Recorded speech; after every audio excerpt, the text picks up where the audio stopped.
Thank you, one and all, for tuning in to another presentation of MysteryDay.org, a program created by the Sunshine of the Americas Foundation.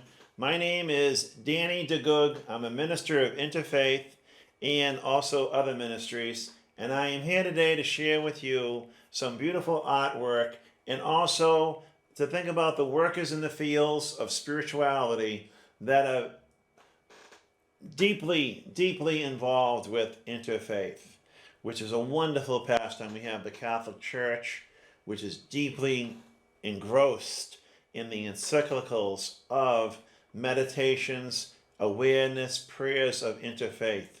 What a great church. What a great movement. We're so proud of the interfaith movement in the Catholic Church. And we also have it in Protestant churches, as well as in the Jewish religion. Muslims are participating more and more in the interfaith movement.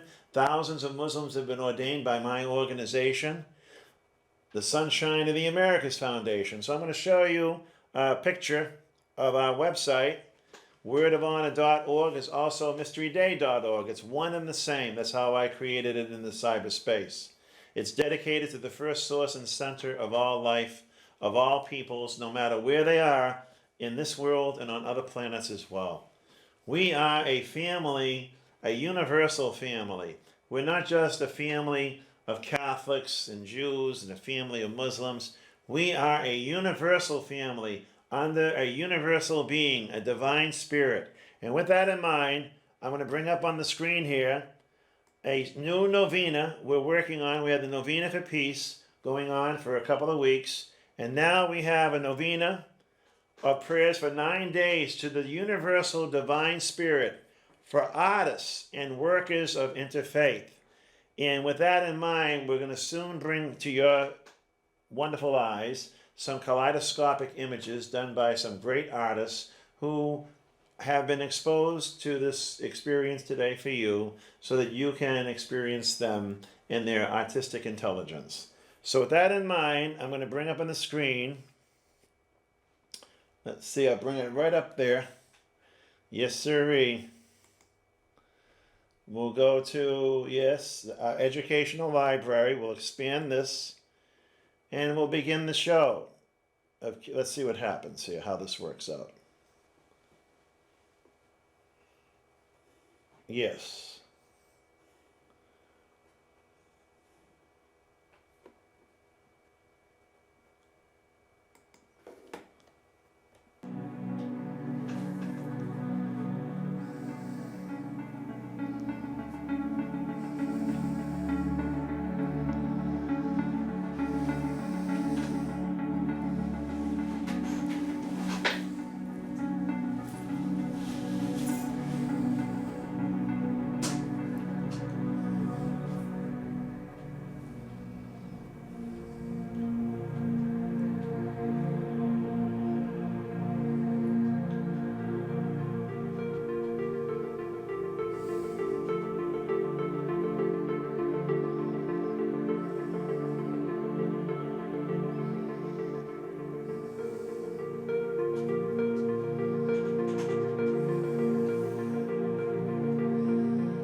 So as we participate in the viewing of this here, we think of it on an educational level because we use this with the understanding that my foundation, a nonprofit 501c3, which you can become one too when you get ordained, you'll have both your feet inside a opportunity to become a nonprofit as well. But we at my foundation, we are number one, a charity. Number 2 and 3, we're a religious institution and an educational system. We have a trinity of activities: charity, religious institution, and educational system. Very much like the United States Constitution, if I may say so. Not to be too witty, but to be wise and understand the beauty and the wonder of our system, of our Constitution, is a grand opportunity for us to deeply go a little bit more into what we are and who we are as a people. And I highly suggest to read the Declaration of Independence, to read the Constitution from time to time, and if you can't do it from beginning to end, at least spend 10 minutes a week for a few weeks to see how you feel about the Declaration of Independence. It's a holy, spiritual, intelligent document. Yes, it reaches the levels of like a theocratic society, but if it is a theocratic society, it is a theocratic society under the universality of the brotherhood and sisterhood of humanity and the interfaith movement. It is a wonderful document, our Declaration of Independence. So let's go back here to another splendid view of my contribution, which is wordofhonor.org, also known as mysteryday.org, where you can go here and you can study and study and study and continue to study for thousands and thousands and thousands of internet pages and thousands of hours, and you will still just be at the beginning. There's so much I've put there for links and ideas. The ideal living as the brotherhood and sisterhood of humanity is within our reach. It doesn't mean we pontificate proudly and pridefully our sexuality. It means that we proudly and pridefully manifest a tremendous interest in the Creator's actions through the Constitution and the Declaration of Divine Love. True love. That's something to be proud of. That's something to have your mind fixated on. You know, having a sexual identity, that's been troubled and abused in the past, I understand. You want to have recognition and you want to be noticed and accepted for what you are sexually. But what's most important is not so much about sharing what goes on in your bedroom, but what sharing goes on in your heart. What you actually truly love in relationship to God, your Creator, your brothers and sisters, the ability to get along with one another, even though we're different, and being unafraid to share with people the depthness of your personal experience with God and with your brothers and sisters, how you understand the relationship of interfaith on a spiritual level. Now, you want to talk about sex? That's your choice, but that's a conversation. That's a discussion. That's something that you have no need to be prideful of. You have a relationship, and you explain it, and you discuss it. Whereas if you become too involved with, like if a man looks at a woman, and he sees the woman, and he observes her, and is passionately, lustfully thinking about abusing her sexually, that's not the way to go.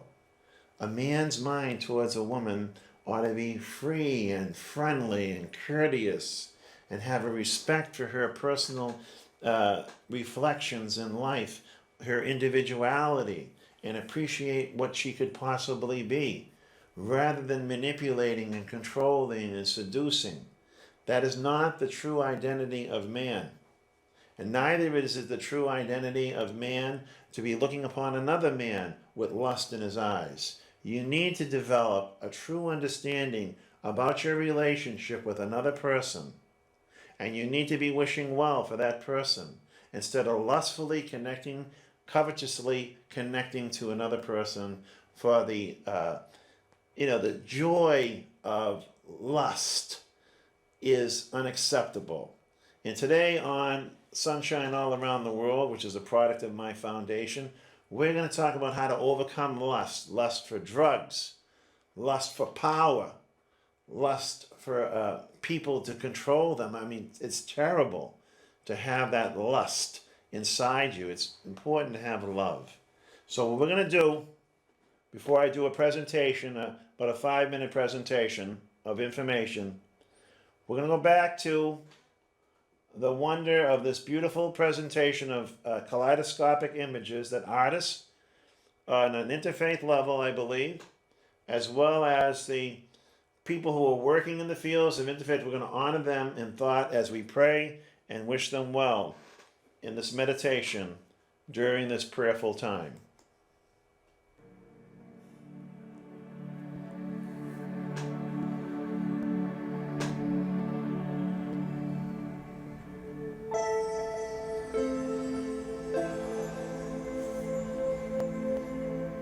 Let us transcend lust.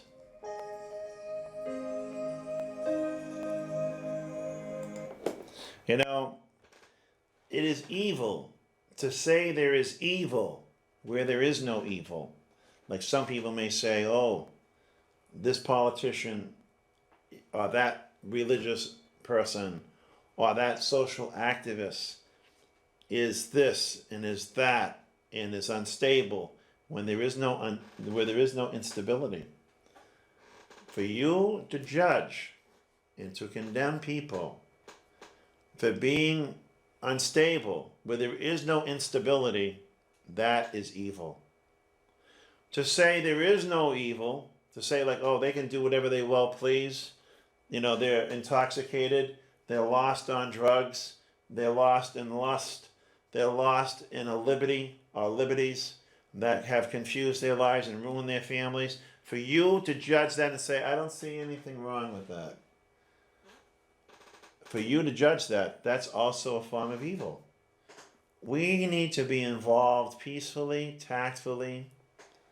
We need to pacify wisely, and we need to promote tactfully the things of love that are within what we honestly believe is the way to live, without harming and injuring our fellow human beings.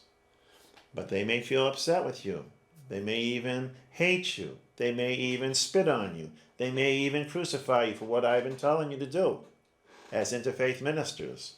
But you as an interfaith minister have a personal responsibility to be wise, tactful, careful, honest, and generous with your time. Be pastoral in your wisdom, in your expressions of giving counsel to people who you feel are trapped. Don't overly invest in yourself. Invest in the other person and give that person an opportunity to share with you the things of love. Spiritual love, not lust, but love. Let's try to do our very best to understand what I'm about to say, because it's a very important message on how we can overcome lust for alcohol, lust for drugs, lust for cigarette smoking, lust for manipulating a person so that they won't succeed. What an evil abomination it is to try to control a person not to be successful in life when their goal is to be successful. Oh, what a horrible sin. And then that day, if you have that sin, you need to repent.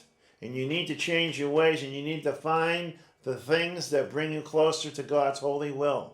You need to take serious, a deep study on the things of God, the holy things of God, which are virtues and values and meanings, purposes and goals.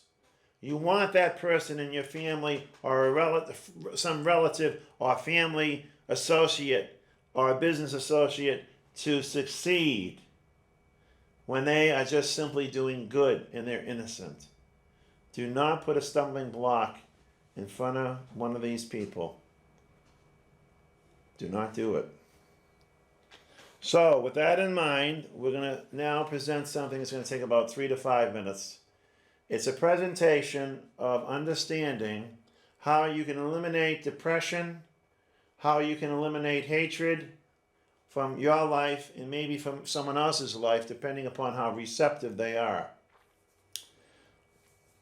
I've used this and applied this teaching in my life, and I use and apply this teaching on my shows a number of times. Error,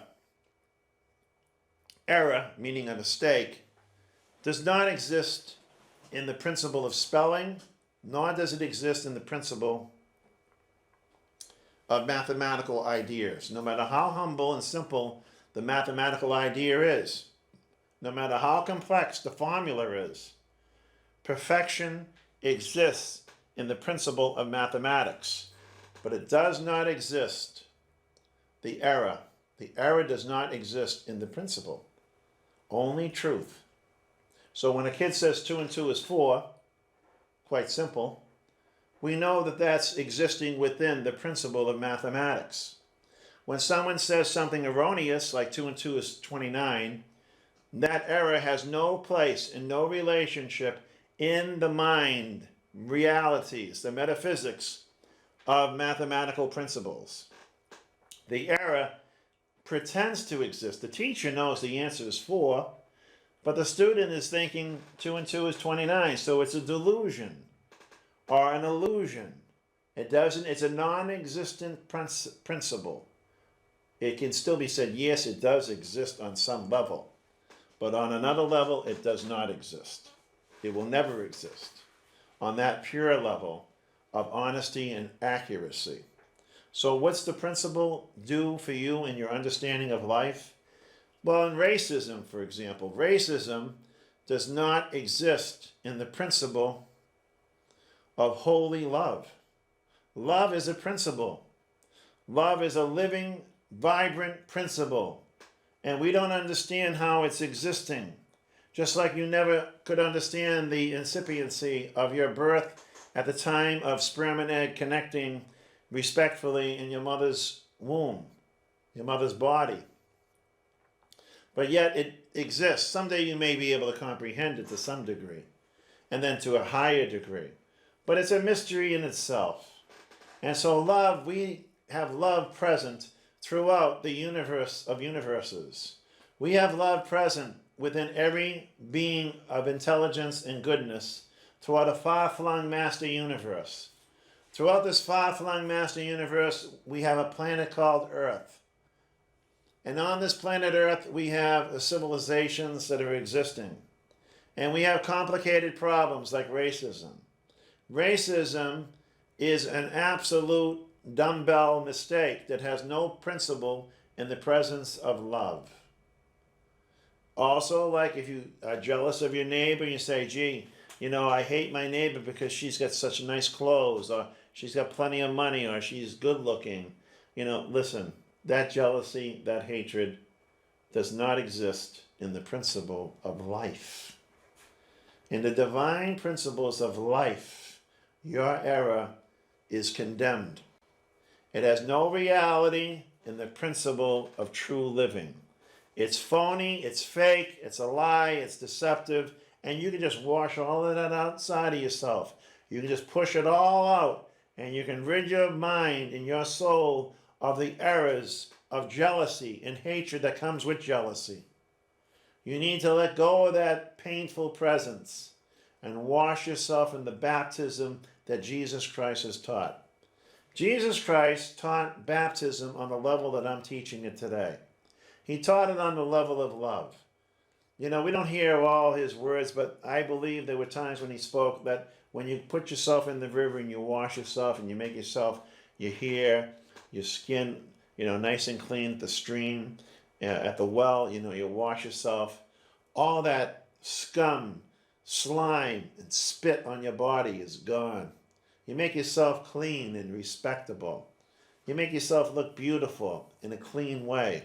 So with baptism, you get rid of all that scum and spit and slime of sin and errors in your life that have no relationship with divine life, have no relationship with divine love, have no place in the divine truth of the existence of the universal presences. There are universal presences of intelligence that are on the higher levels of understanding. And it takes knowledge and it takes time to figure this out. It may take you a few weeks, it may take you a few months, but you need to start developing your true identity. Your true identity, you can't see it within yourself physically, but you have a true identity present. Just like you have a mind, your mind's moving around, you choose what to do. You never asked for a mind. You have a brain, you never asked for those brains. You have a liver, you have a heart muscle, you have these physical things, you have a bone structure, skeletal presence, yet you never asked for any of these presences. And it's all locked up in mystery. Remember, when you were sperm and egg, that skeletal system stretched out in different directions, and that gave you a body. Think about this. Mystery is elementary, but it's very important. You may look at these things, don't take them for granted, because if you do, then you're suffering from a problem of low level of intelligence. but you want to raise your intelligence beyond racism. You want to raise your intelligence and find the spiritual presence that makes life complete, fulfilling, and universal. Universal in the sense of interfaith. Jesus taught baptism, the baptism of the Spirit, removing all of your sins by preening you. The divine mind, the infinite presence, the mother spirit of this universe, is continuously preening all of its children to find its destiny. How is it that you can comprehend the different levels of mathematics when at one time you didn't even understand the basics, but then when you got into the basics, how is it that you moved upward and you graduated into elementary levels of, we'll say, geometry, and then eventually calculus? How is it that you did that? When I studied geometry, it was fascinating. I loved it. I was not even in high school when I was studying geometry. And it was a great, great adventure. Geometrics. I mean, there are substances that are waiting for us to ingest into our true identity and to realize our true identity and to overcome the false identification of sin. So with that in mind, you take your racism, you take your alcoholism, and you take your addictions, and you just remove them by just simple removing and baptizing your spirit with the divine acceptance of opening up to wanting to have better and a lot better. And it's going to take time. It may take a couple of days. Depends upon the person. Depends upon your passion, what you want to do. So I invite people to come to mysteryday.org and to see the splendor of a website that will help you grow in your understanding of the things, of the virtues and values of God and His holy existence. Plus, we have numerous social programs, and you can participate in one and make it your pet project. But most importantly, you can ordain other people to be interfaith ministers, and you yourself, being ordained, you have a responsibility for the rest of your mortal life to express immortality. You have within your reach at mysteryday.org, also known as wordofhonor.org, within your reach you have a decision for yourself to be an interfaith minister, and with determination, with self-respect, self-development, use your understanding and go forward. And if need be, become a nonprofit like I have. There are benefits, believe me. So we're going to go back to that work of art now that we were looking at, that beautiful mystical work of art of kaleidoscopic wonder, and continue to work with us during the rest of the show.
So I want to share with you something that I brought in today to the studio.